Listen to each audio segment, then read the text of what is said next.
أعوذ بالله السميع العليم من الشيطان الرجيم بسم الله الرحمن الرحيم إن الحمد لله نحمده ونستعينه ونستغفره ونعوذ بالله من شرور أنفسنا ومن سيئات أعمالنا من يهده الله فلا مضل له ومن يضلل فلا هادي له أشهد أن لا إله إلا الله وحده لا شريك له وأشهد أن محمدا عبده ورسوله وصفيه من خلقه وخليله اللهم صل على محمد وعلى آله وصحبه وسلم تسليما عن أبي هريرة رضي الله عنه عن رسول الله صلى الله عليه وسلم قال ما اجتمع قوم في بيت من بيوت الله يتلون كتاب الله ويتدارسونه بينهم إلا نزلت عليهم السكينة وغشيتهم الرحمة وحفتهم الملائكة وذكرهم الله في من عنده. وعن عمر بن الخطاب رضي الله عنه قال قال رسول الله صلى الله عليه وسلم إنما الأعمال بالنيات وإنما لكل امرئ ما نوى فمن كانت هجرته إلى الله ورسوله فهجرته إلى الله ورسوله ومن كانت هجرته لدنيا يصيبها أو امرأة ينكحها فهجرته إلى ما هاجر إليه صدق رسول الله صلى الله عليه وسلم. Louange à Allah. Que la bénédiction et le salut soient accordés à Muhammad sallallahu alayhi wa sallam. Abu Huraira radiyallahu anhu rapporte que le messager alayhi salatu wa salam dit chaque fois qu'un groupe de personnes se réunissent dans une maison de Dieu, Allah subhanahu wa ta'ala, afin de lire la parole de Dieu et de l'étudier entre eux, descend sur eux As-Sakina, la paix et la sérénité. Ils sont couverts par la miséricorde. Les anges viennent les couvrir de toutes parts.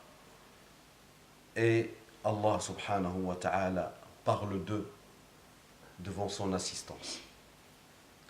Omar ibn al-Khattab radiyallahu anhu dit que le messager alayhi salatu wa salam dit: certes, les actes ne valent que par les intentions qui les animent.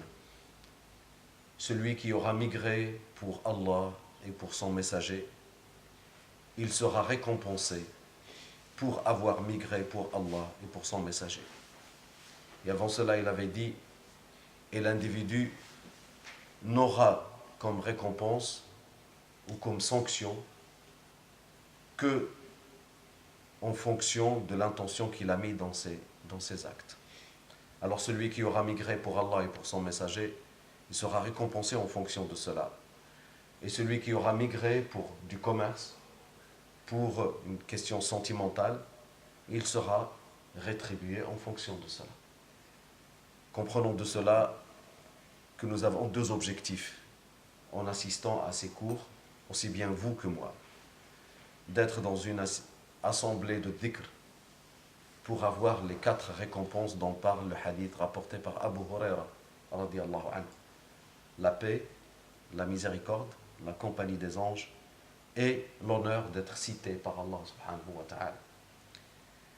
Le deuxième objectif est que chacun de nous ne perde pas de vue pourquoi il se donne tant de peine.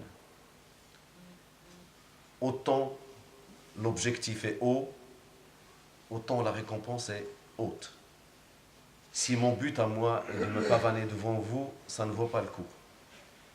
Si votre but d'être là, c'est juste pour ne pas être absent et ne rien mettre comme grande intention dans cette œuvre-là, ça vaut peut-être le coup d'être là, mais l'objectif n'est pas énorme, n'en attendez pas plus.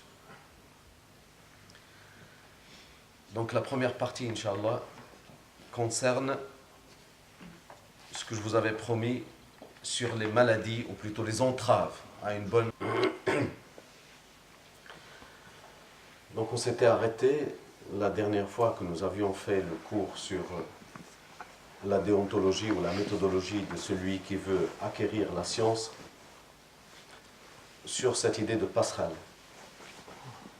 Et que ce poème, lui-même inspiré d'un grand livre en la matière, est une passerelle pour passer de l'autre côté pour accéder au monde des savants, avec l'idée d'en être un peut-être, un jour, Inch'Allah.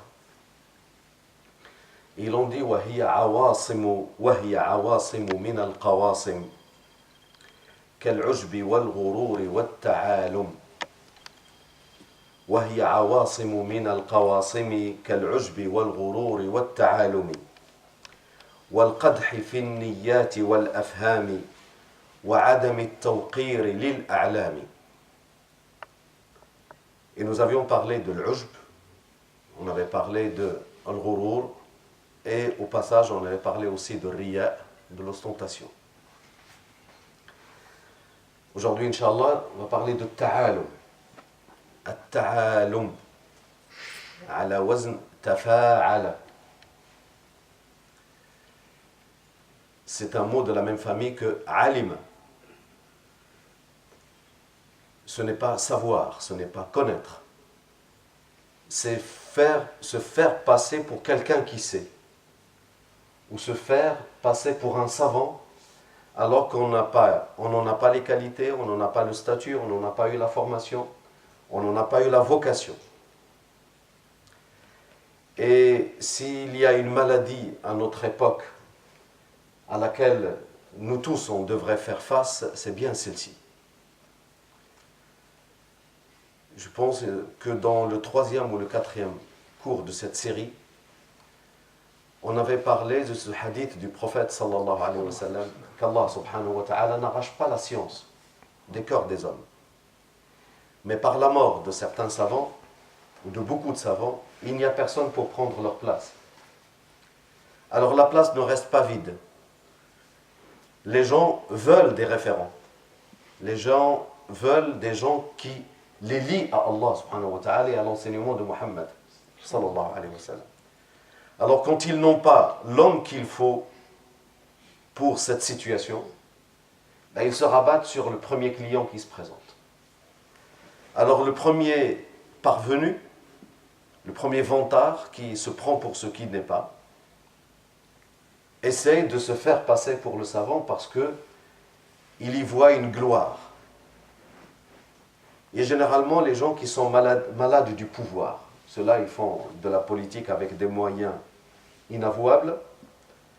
Il y a des gens qui sont malades du pouvoir par l'argent, donc ils accumulent la richesse pour pouvoir tout acheter, même la conscience des gens.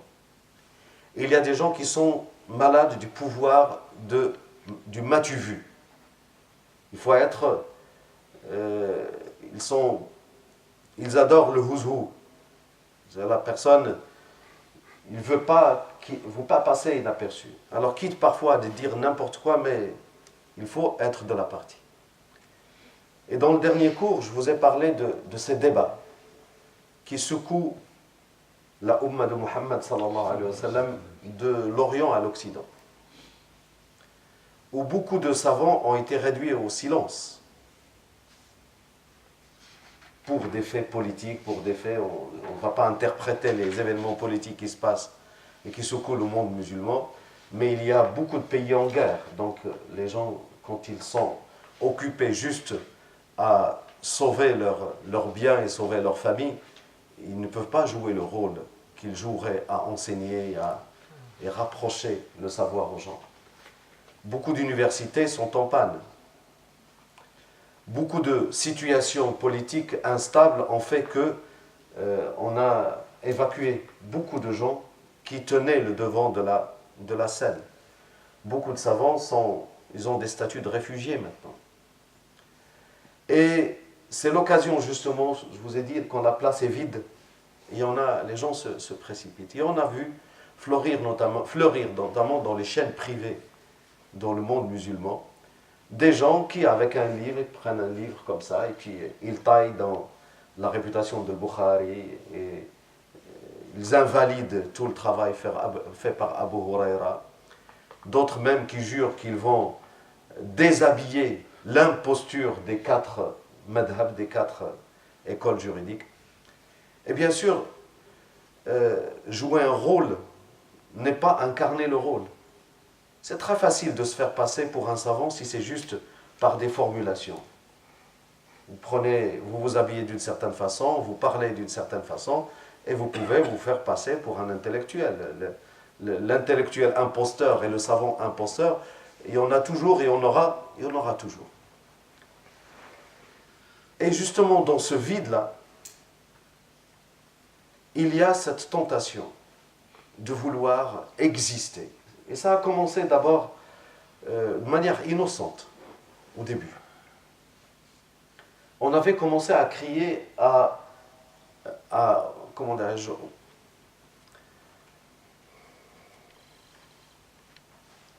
au joug du taqlid. Non, on voudrait avoir notre avis sur les questions importantes de notre religion. Pourquoi imiter les grands savants? C'était ça l'idée.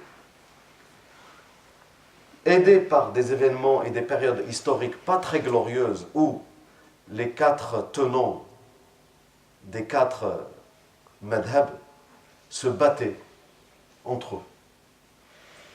Ou dans une même mosquée, vous pouvez trouver deux mihrab, un mihrab pour un madhab et un mihrab pour un autre madhab. Une époque où à la Mecque, autour de la Kaaba, il y avait 4 imams. L'imam malikite fini, remplacé par... Et puis après, parce que quand vous étiez malikite, vous n'aviez pas le droit de prier derrière un hanafite et encore moins un hanbalite, etc., etc. Bien sûr, ça c'est des faits historiques. Ça c'est des choses qui ont existé. Existé dans un moment peut-être encore plus obscur que notre époque. Alors, bien sûr, quand le cas est comme ça, la vie scientifique, la vie du ilm, elle stagne. Elle ne progresse pas. Et au lieu d'étudier, de continuer à approfondir et répondre aux questions qui se posent aux gens, les questions qui conditionnent leur vie cultuelle, leur vie culturelle, leur vie tout court, eh bien, on en est resté à commenter le commentaire du commentaire du commentaire du commentaire. Et c'est vrai, quelques siècles se sont passés où les choses se sont sclérosées de manière assez grave. Alors, ça a commencé fin 19e siècle, début 20e siècle, sur l'islam des Lumières, l'islam le renouveau de l'islam. Et tout ça, les gens sont sincères, ils ne sont pas malfaiteurs en soi. Donc, qu'est-ce qui bloque la réflexion? Qu'est-ce qui bloque l'ijtihad? Bien sûr, ce sont ces écoles-là sclérosées. Et au lieu de les réformer comme on aurait dû le faire, beaucoup de pays, en ayant eu leur indépendance, se sont dépêchés de dissoudre les structures de leurs universités. Al-Qarawiyyin au Maroc avait fermé, pratiquement fermé. Les derniers qui ont été formés à l'ancienne, à Al-Qarawiyyin, 3 sont morts en l'espace de 2 mois. Cheikh Al-Harraz, Cheikh l'Alim Boutalib, Abdelhadi Boutalib, et le dernier, Cheikh Tawil, rahimallahu al-jami'. Et je peux vous assurer que le trou qu'il laisse, on mettra des décennies pour pouvoir le combler. Et à la place, on a mis des petites facultés ou des gens avec des masters, avec des doctorats, avec un costard cravate. Il dit, pourquoi j'attendrais un cheikh qui ne connaît que les choses par cœur? On a dénoncé le par cœur. Oui, mais ça sert à quoi d'apprendre les choses par cœur? Et on a démonté, mais sans rien construire. À la limite, si on démontait les choses, vous voyez, quand vous prenez par exemple Cambridge, quand vous prenez la Sorbonne, ils ne fonctionnent pas comme au XVIIIe siècle, ils ne fonctionnent plus comme au XIXe siècle. Mais un système de valeurs a remplacé un autre système de valeurs. Et on est passé d'une situation traditionnelle, classique, vers une situation de recherche encore plus poussée. Dans les pays musulmans, c'était tout le contraire. On démonte ce qui est ancien et on remplace par ce qui ne produit rien, ou alors peu de choses. L'exemple de la Tunisie avec Zaytouna, l'Azhar s'est battu un petit peu pendant quelques décennies mais depuis quelques années, depuis même quelques décennies, la machine aussi est quasiment en panne, et là, elle l'est encore plus. Et dans d'autres pays du monde, c'était un peu pareil. Bien sûr, ceci n'est pas une généralité à 100%. Il y a des endroits qui ont gardé leur vitalité. Pendant longtemps, l'université de Médine a gardé le cap, notamment avec des personnalités comme Cheikh Uthaymin, rahimahullah, et des sommités de cet ordre-là, où il y avait une certaine vitalité qui était gardée, mais à travers des personnes, pas à travers des structures. Et devant le vide, prolifération de ta'alum, les savants qui n'ont de savants que le nom. Et pire que ça, parfois des étudiants qui n'ont pas encore fini un quelconque cursus ne veulent déjà plus écouter personne. Parfois pire, les étudiants des étudiants. C'est كيف كنقولوا حنا بالدارجه ديالنا ريحه الشحمه في الشاقور. C'est l'élève de l'élève de l'élève qui commence déjà, je voulais raconter peut-être, où vous dites à un jeune qui a grandi en France, parfois un converti, qui il y a 1 an, 2 ans, tu lui dis, ce savant, il vient de Qarawiyyin, ou il vient de l'université d'Ibn Tufayl au Maroc, ou il vient d'une université à Batna, il dit, non, mais c'est qui ces choumours? Il ne veut déjà plus écouter. Comme ça, la place est vide, et on peut prendre la place, et on peut parler, et on peut, vous savez, quand le maître de maison tient le tambour, il ne faut pas s'étonner que les enfants dansent. Ou alors, quand le chat est absent, comment que font les souris? Elles dansent. C'est un petit peu, on est dans cet ordre-là. Alors, at-ta'alum, c'est se faire prendre, ou se prendre pour un savant, alors qu'on ne l'est pas. Et quand vous voyez les 2 maladies dont nous avions parlé, al-ujb, c'est-à-dire être imbu de sa personne, al-ghurur, être trompé par sa personne, les 2 réunis, ça vous fait un bon candidat pour un muta'alim. C'est un bon candidat. Parce que l'idée de ne pas savoir, il exècre ça, il n'aime pas ça. Ne pas savoir. Mais ça peut être un bon moteur, ne pas détester ne pas savoir. Il y a des gens qui détestent ne pas savoir. Alors ils passent leur temps à étudier. Comme ça, ils réduisent l'espace de leur ignorance et ils élargissent l'espace de leur connaissance. Mais ceux-là, alhamdoulilah, ils s'aperçoivent que l'espace de la connaissance, même si tu l'agrandis autant que tu peux, il te paraîtra toujours réduit. Et que plus tu sais, plus tu te rends compte de l'ampleur de ce que tu ne sais pas, alors ça te donne plus d'humilité. Je commence à avoir un peu mal aux gens. Non, voilà, on va faire avec. Elle était bien, mais je voulais être au même niveau que vous. Donc, ne pas détester, ne pas savoir, donc si vous le prenez du bon côté, vous allez faire encore plus d'efforts, mais plus vous faites d'efforts, plus vous vous rendez compte que vous ne savez toujours pas grand-chose et qu'il y a beaucoup de choses à savoir, et ça vous donne de l'humilité. Et à la longue, avec le temps, ça fait un savant. Avec le temps, ça fait quelqu'un qui sait beaucoup de choses. Vous savez, Imam Abu Hanifa avait un élève qui, était présent au moment où on a posé une question à Abu Hanifa. Et il brûlait sur place, il voulait répondre. Et ça brûle. Et Abu Hanifa lui a dit, rappelle-toi, tu ne savais rien. Et c'est la persévérance qui t'a fait sortir de ton ignorance.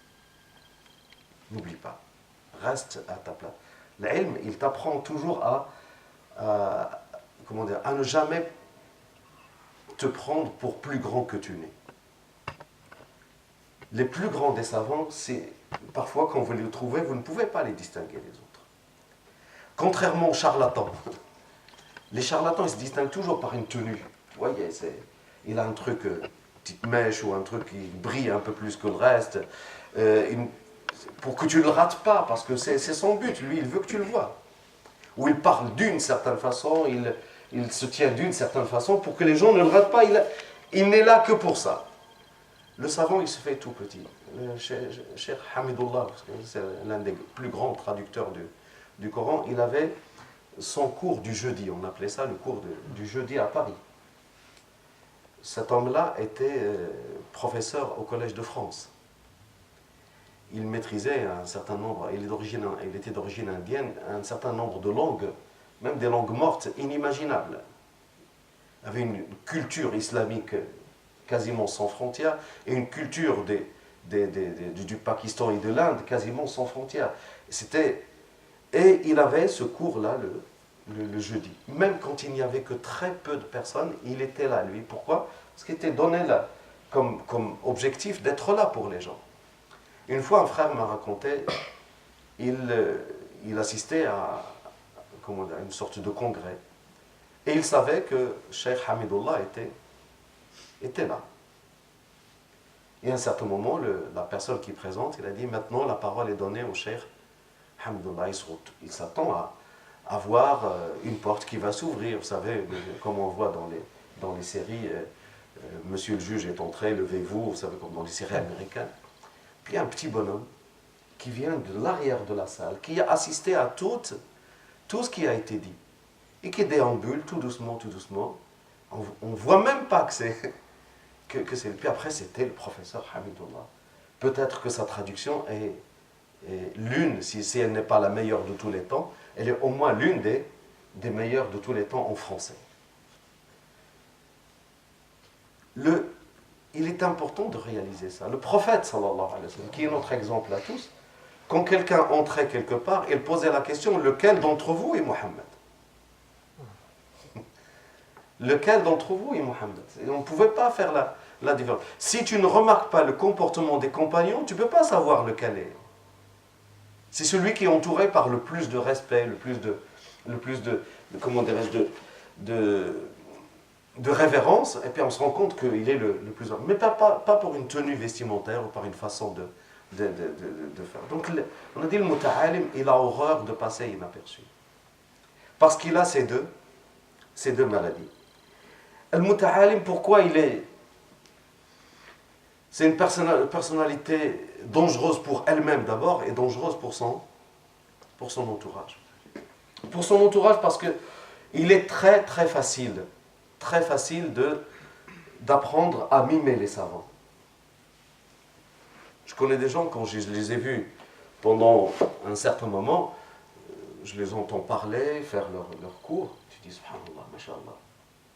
Mais dès que tu as passé 5 ou 6 cours que cette personne a donné, puis après tu te rends compte que la cassette elle a repris au début et que c'était juste une question comment dirais-je, de phraser, qu'il y avait derrière, il y avait absolument rien.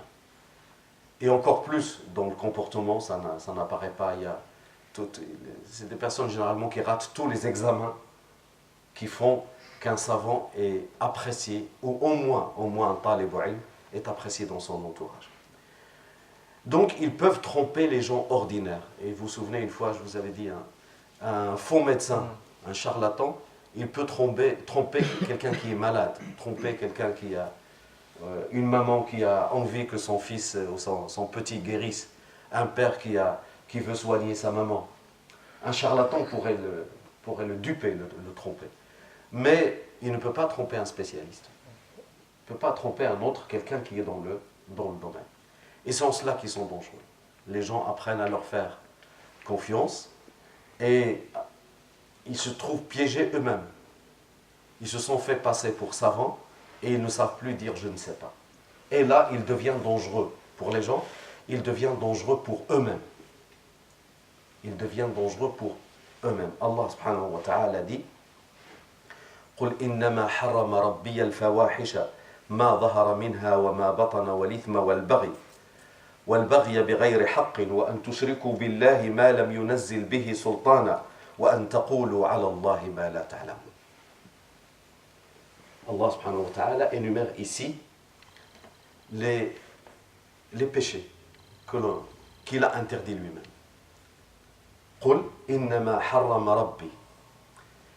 Et il va commencer par le moins grave, et il monte dans l'échelle de la gravité. Al-Fawahish. Al-Fawahish, ce sont les péchés communs que l'on commet. Contrairement à ce que les gens pensent, Al-Fawahish, ce n'est pas les péchés capitaux. Les péchés capitaux ici, c'est l'ithm. Al-Fawahish, ce sont ces péchés que l'on commet. Allah subhanahu wa ta'ala dit ma dhahara minha wa ma batan.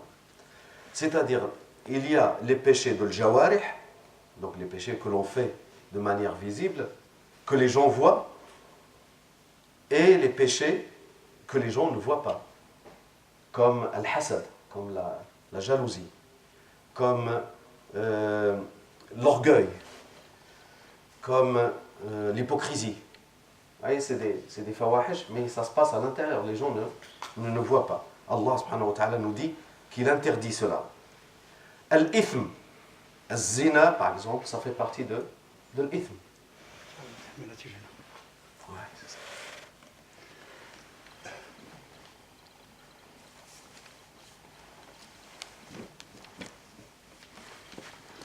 Je vais faire mieux que ça.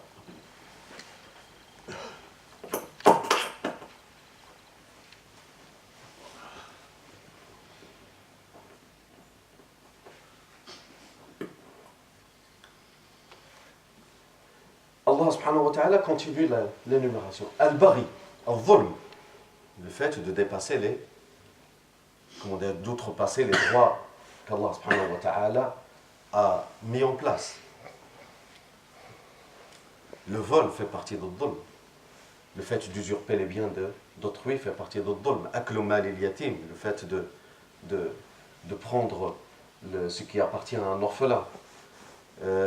Prendre un héritage qui ne te revient pas. Allah subhanahu wa ta'ala dit وَلَا تَأْكُلُوا أَمْوَالَكُمْ بَيْنَكُمْ بِالْبَاطِلِ وَتُدْلُوا بِهَا إِلَى الْحُكَّامِ لِتَأْكُلُوا فَرِيقًا مِنْ أَمْوَالِ النَّاسِ بِالْإِثْمِ وَأَنْتُمْ تَعْلَمُونَ.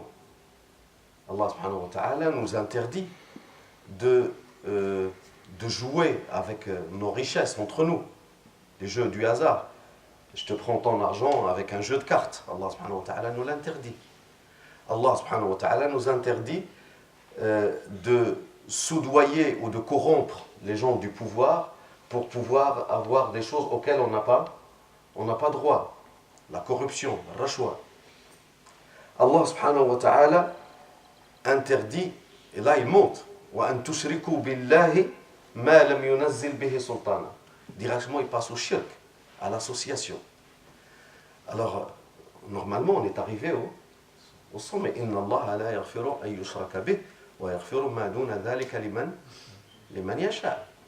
Allah subhanahu wa ta'ala ne pardonne pas qu'on lui associe quelque chose ou quelqu'un dans son statut de divin, dans son statut de Dieu subhanahu wa ta'ala. On le sait, la yu'badu bihaqqin illa Allah subhanahu wa ta'ala. Le seul qui reçoit le culte véritable,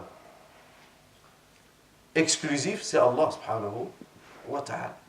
Donc, normalement, il n'y a aucun péché au-dessus. Ben si, il y a au-dessus. Parce que dans cette... On voit qu'il monte, puis après il parle shirk. Et au-dessus, qu'est-ce qu'il y a? وَأَن تَقُولُوا عَلَى اللَّهِ مَا لَا تَعْلَمُونَ. Et tu dis de Dieu ce qu'il n'a pas, ce que tu ne sais pas. Et que tu dises de Dieu ce que tu ne sais pas. Tu dis Allah subhanahu wa ta'ala a rendu ceci haram. Alors tu ne sais pas si c'est haram. Et même si c'est haram, même si tu tombes vrai, et que tu l'as dit juste de toi-même, tu es quand même dans le péché. Tu dis que cette chose est halal, alors que tu n'as pas le savoir pour pouvoir le dire. Même si tu as raison, tu auras dit sur Allah ce qu'il n'a pas dit. Tu informes les gens sur le ghaib, sur le monde de l'invisible. Ça fait que le prophète sallallahu alayhi wa sallam nous dit que celui qui a menti sur le prophète sallallahu alayhi wa sallam, man كذب علي متعمدا فليتبوأ مقعده من النار.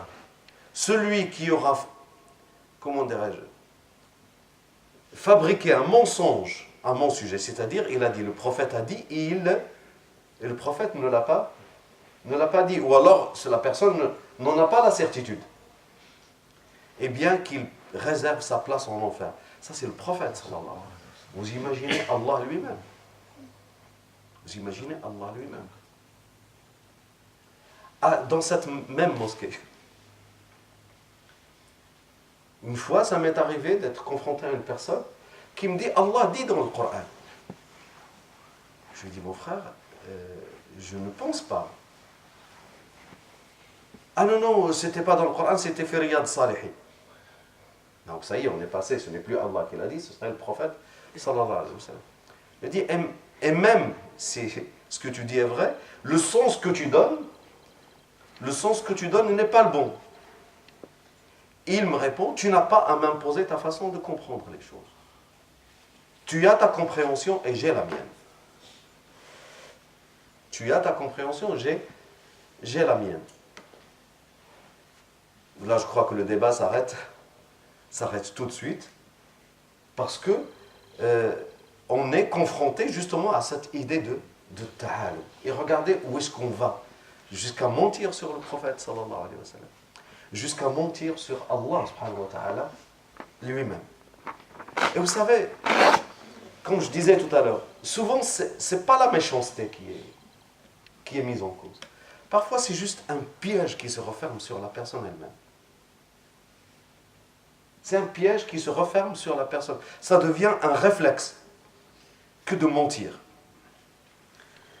Vous savez, avant que les savants du hadith ne se soient mis vraiment au travail pour tamiser le flot de ces faux hadiths attribués au prophète sallallahu alayhi wa sallam. Vous savez, ils en ont trouvé une fois une source, mais complètement inattendue. Une grande quantité de hadiths sur les mérites du Coran. Des gens ont fabriqué des hadiths pour donner aux gens envie d'étudier le Coran. Et l'un d'eux était en face d'un savant du hadith. Il lui dit, j'ai cherché, mais tout ce que tu rapportes comme hadith sur les mérites de chaque sourate du Coran, si tu la lis, il t'arrive ceci, tu vas avoir ça, tant de portes du paradis vont s'ouvrir, tant d'anges vont t'accompagner, tu vas avoir... Il lui a dit, mais où est-ce que tu les as trouvés? Il dit, je ne les ai pas trouvés, je les ai fabriqués moi-même. Mais le gars, il est sincère. Et là, on n'était pas à l'époque où... C'était pas un méchant celui-là. Il fabriquait ces hadiths parce que il a dit, j'ai vu que les gens ne s'intéressaient plus qu'aux hadiths de Abu Huraira. Ils ne s'intéressaient plus les récits des batailles du prophète sallallahu alayhi wa sallam. Et ils ont abandonné le Coran. Et moi, je voulais leur donner envie d'apprendre le Coran et s'intéresser au Coran. Donc, je fabrique quelque chose. Vous imaginez ce que ça fait? La personne, c'est pour ça que la bonne intention ne suffit pas pour valider les actes. Et on devrait nous faire attention. Quand nous pensons que ce verset dit quelque chose, qu'est-ce que je fais? Parfois, on s'aventure et on le dit quand même. Oui, parce qu'il faut quand même donner l'information. Attends, une information qui n'est pas validée. Est-ce que tu irais devant acheter quelque chose avec un billet qui pourrait être un faux billet? D'ailleurs, dès que tu donnes des billets, qu'est-ce qu'ils font? Ils regardent, et puis on regarde si c'est un vrai ou un faux. Alors tu dis un verset que tu ne le connais pas, tu ne le mémorises pas. Alors, supposons que tu le mémorises. Est-ce que ce que tu comprends de ce hadith est bien ce que les savants ont dit? C'est ce que tu penses. Et on a vu plusieurs exemples où ce que tu peux comprendre parce que tu parles arabe et puis peut-être que ça voudrait dire ça. Le Coran, c'est une science, la compréhension du Coran.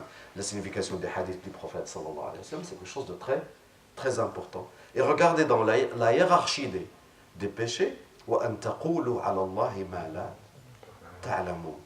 Et que vous disiez sur Allah ce que vous ne savez pas. Et ça, c'est l'erreur de muta'alim.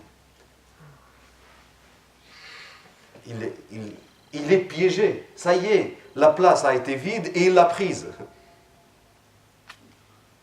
Et après, on va découvrir qu'il ne sait pas grand-chose.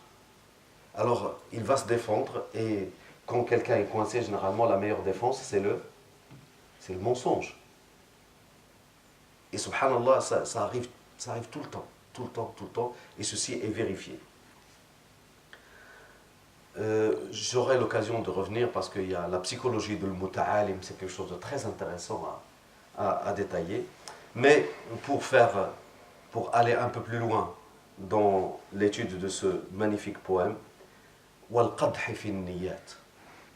Donc la quatrième maladie, c'est al qadhu fi niyat.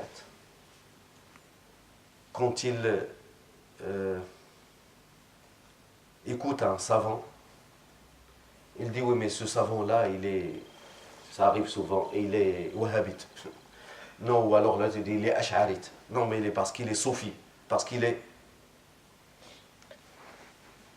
Écoute d'abord ce que le savant est en train de dire. Peut-être qu'il est en train de parler d'un domaine qui n'a rien à voir avec ça. C'est vrai que quand quelqu'un a une aqida déviante, quand il parle de l'aqida, tu fais attention. Quand il parle dans le domaine où il est douteux. Mais quand un soufi ou quelqu'un même, un mu'tazili, ou enfin ce que vous voulez, est en train de parler de fiqh. Le fiqh, il vous parle par exemple de fara'id al-wudu, sur les obligations des ablutions. Ça n'a absolument rien à voir. Le livre de Zamakhshari, il a fait un tafsir du Coran, c'est un tafsir magnifique. Les savants continuent à l'étudier, mais quand ils arrivent aux endroits où la déviance de l'aqida de Zamakhshari, parce qu'il était mu'tazilite, au moment où c'est l'i'tizal qui apparaît, ils zappent.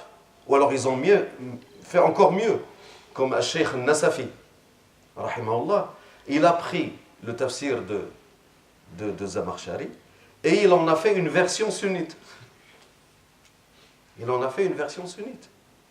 vous voyez que c'est tout de suite, tu dis voilà, on va assister à une conférence. Oui, mais c'est qui? C'est telle personne. Mais telle personne, il est dans tel groupe. Regarde, le thème de la conférence n'a rien à voir avec son appartenance à ce groupe. Non, alors systématiquement, pourquoi? Parce que quelqu'un d'autre va briller à sa place. Et pourquoi pas moi? Pourquoi ils ne m'ont pas invité moi? Et pourquoi ils n'ont pas invité quelqu'un qui est de mon groupe à moi, pour que nous puissions nous mettre en valeur? Et c'est sournois, on s'en aperçoit même pas. Et cette maladie, elle frappe pratiquement tout le monde. Tous ceux qui ont oublié que ce savoir, cette connaissance, c'est l'héritage de Muhammad, sallallahu alayhi wa sallam. Donc ça, c'est le qadh fi al-niyat. Et il y a le qadh fi al-afham. L'afham, c'est la façon de comprendre les choses. Oui, mais il n'a pas compris vous savez, ces histoires de shubuhat. Mais celui-là, il ne comprend rien parce que c'est un intellectuel. Oui, mais c'est un intellectuel, peut-être que dans cette question, il comprend ce qu'il est en train de faire. Sur des questions contemporaines, parfois un intellectuel serait peut-être plus qualifié qu'un savant qui a passé toute sa vie dans ses livres et il ne sait pas quel est le cours du dollar ou comment ça se passe les transactions internationales ou comment il faut agir dans la société dans un domaine politique. Si tu lui parles de tout ça, ou alors il n'habite pas l'endroit où tu es, quand bien même tu pourrais lui expliquer tout ça, il n'aura pas les moyens de te répondre. Et le dernier Et généralement, c'est lié toujours à ta'alum, tout ça. Ce sont en fait, les trois maladies dont nous avions parlé, les trois choses que nous sommes en train de dire en sont les conséquences. وعدم التوقير للأعلام. عدم التوقير للأعلام. Il ne respecte personne. Il ne respecte personne. Vous imaginez, il y a quelques années, quelqu'un a écrit tout un livre sur les quelques éléments de déviance de l'Aqidah de Bukhari. Je dis, mais il a cogné un pilier, celui-là, ou quoi?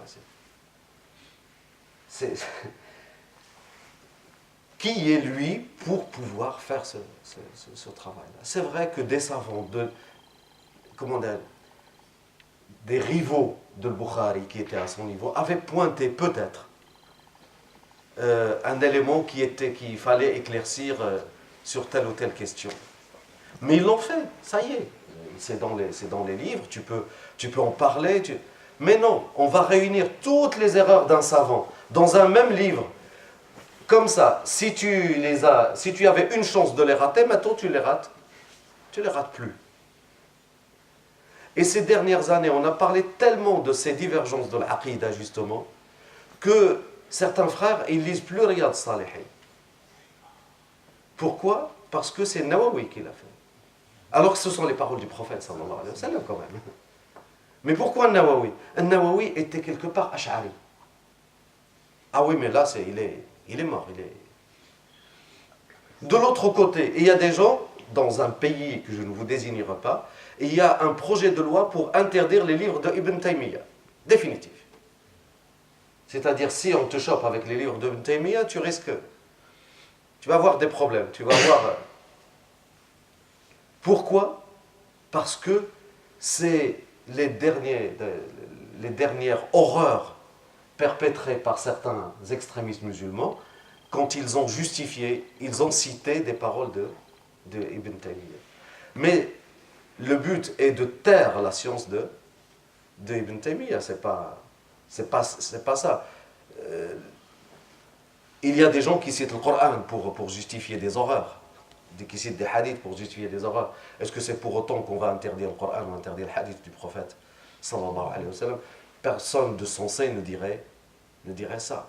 Mais parce que l'autre nous fait de l'ombre, donc on cherche par tous les moyens de le faire taire. Qu'Allah subhanahu wa ta'ala nous préserve de ce type de maladie et qu'il fasse que nos cœurs soient voués à Allah subhanahu wa ta'ala, qu'il les purifie par la lumière de la science, par la pureté de la foi et par le sérum de la sincérité envers lui, envers sa umma, envers son prophète et envers son livre. Qu'Allah subhanahu wa ta'ala agrée notre œuvre. Wassalamu alaikum wa rahmatullahi ta'ala wa barakatuh.